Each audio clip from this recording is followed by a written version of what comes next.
Hello and welcome to Unabridged, the weekly podcast where teachers take on books. This is Sarah.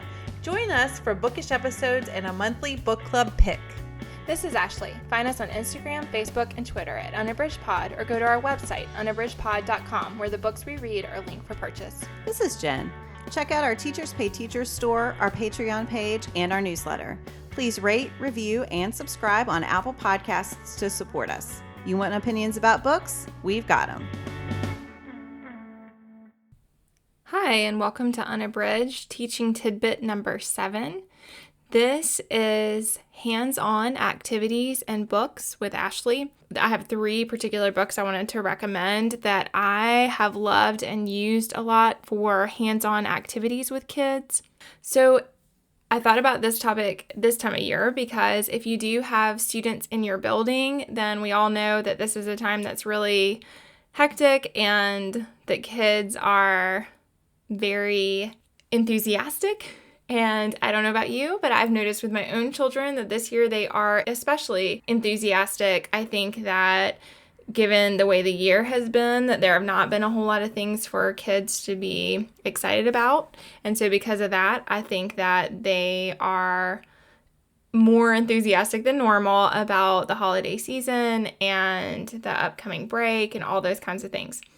If you have kids at home, I wanted to talk about these books now because this is a great thing to do if you have a break coming up, and it's also a great thing to gift people if you're looking for a gift item for moms that you know who have young children, or for teachers who work with students and might be interested in some hands-on activities. That's really why this topic came to mind for me at this time of year particularly.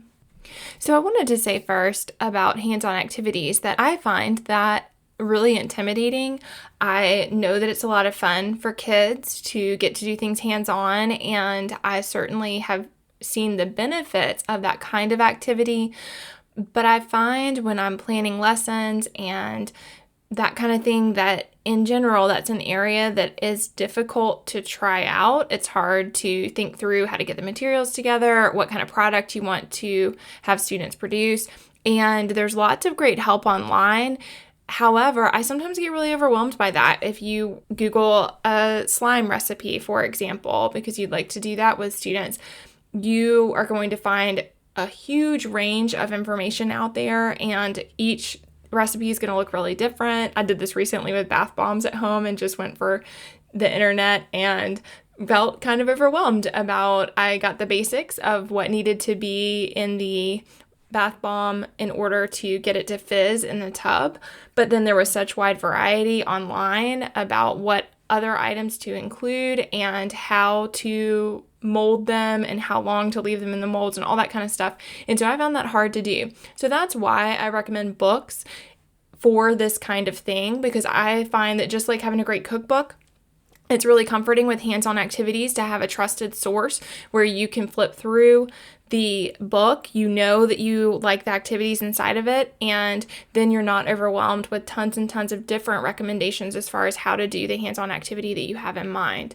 So with that in mind, the first book that I got early on when my children were quite young is called 150 Plus Screen-Free Activities for Kids, and the subtitle is The Very Best and Easiest Playtime Activities from FunAtHomeWithKids.com.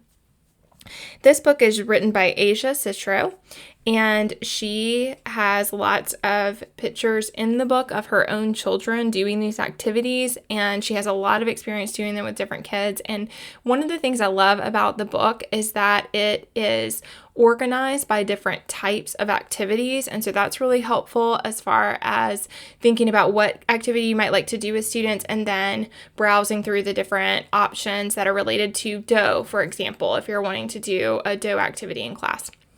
And so that's really helpful. The other thing that I found invaluable with young children is that she really is very explicit about which ages the activity is appropriate for and what to take into consideration if you're doing it with preschool age children or even younger. And so that was really helpful when my kids were younger, and is something I still reference when I'm thinking about doing activities with students when I need to consider the safety for the different age kids. So that's really helpful. That one I've had a long time, and it really cultivated my love of this kind of book because, like I said, I have found that I've gone to it many different times. It's also helped me get a sense of the kinds of things to keep on hand in the house. We have a lot of baking soda in our house. We have a lot of vinegar. We have a lot of shaving cream. I invested in liquid watercolors early on, and that is something that I bought one time, and that was such a great purchase. I've used it many, many, many times, and I absolutely love the ones that I have, and they've lasted for years. So it's that kind of thing that having the book gave me a sense of some helpful items to have on hand that I could use for lots of different hands-on activities, and so that was a valuable part of this book as well.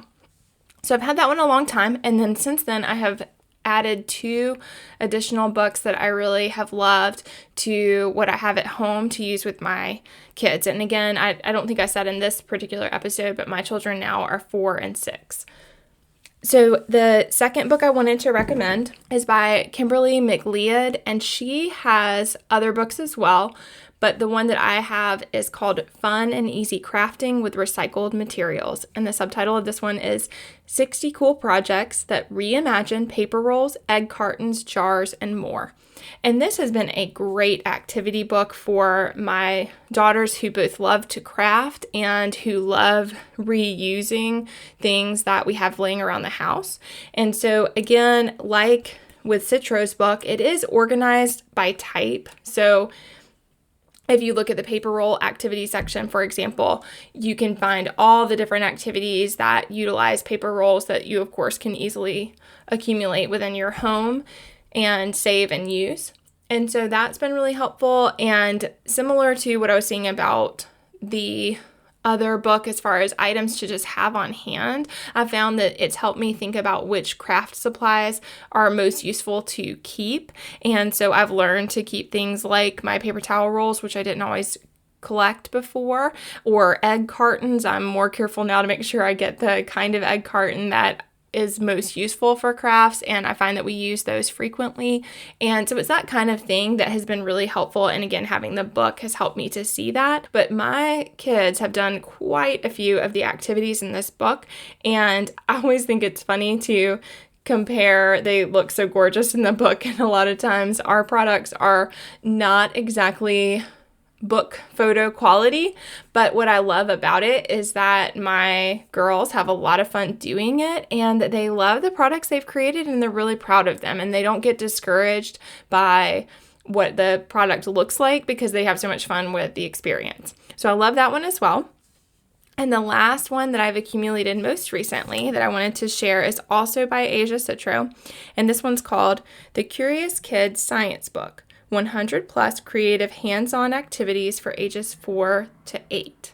And I chose that one because my oldest daughter is absolutely in love with science. And so I knew she would be excited just by the fact that it had the word science on it. And I really love the mindset of that book. And so some of the activities are really simple, which is great from the teacher/parent perspective. There are some that are just simple ideas, but things I might not have thought of. So it's, taking in a 9x13 and putting oil in water and then using pipettes to do various things with that oil and water, or things like putting a tiny bit of dish soap into water in different size containers and blowing bubbles to see which containers create the largest amount of bubbles. It's those kinds of things that some of them are very quick and easy to get started, and they produce really interesting results. And I love that book, she's very careful to frame things using the mindset and vocabulary that helps students or children to learn the scientific method and how to create a hypothesis and think through things. And so all of that is just really rich. So again, I will be linking all 3 of those books in the show notes, and I just wanted to say that I have personal experience using those and really love them, and they've worked really well for me. But in general, I just recommend the use of books to help you integrate more hands-on activities, because I do find that using books and having something as a reference point that's not just the internet is really helpful in this regard. Thank you so much for listening today. If you have books that relate to this that you love, please share them on social media. You can find us at unabridgedpod.com. And as always, if you have questions or comments, please contact us and we would love to hear your thoughts. Do you have comments or opinions about what you heard today? We'd love to hear them. You can find us on Instagram, Facebook, and Twitter at unabridgedpod, or on the web at unabridgedpod.com for a list of ways to support us. We'd like to thank Jared Featherstone, who composed our theme music, Strings of Light, and Katie Amy of Amy Photography, our podcast photographer. Thanks for listening to Unabridged.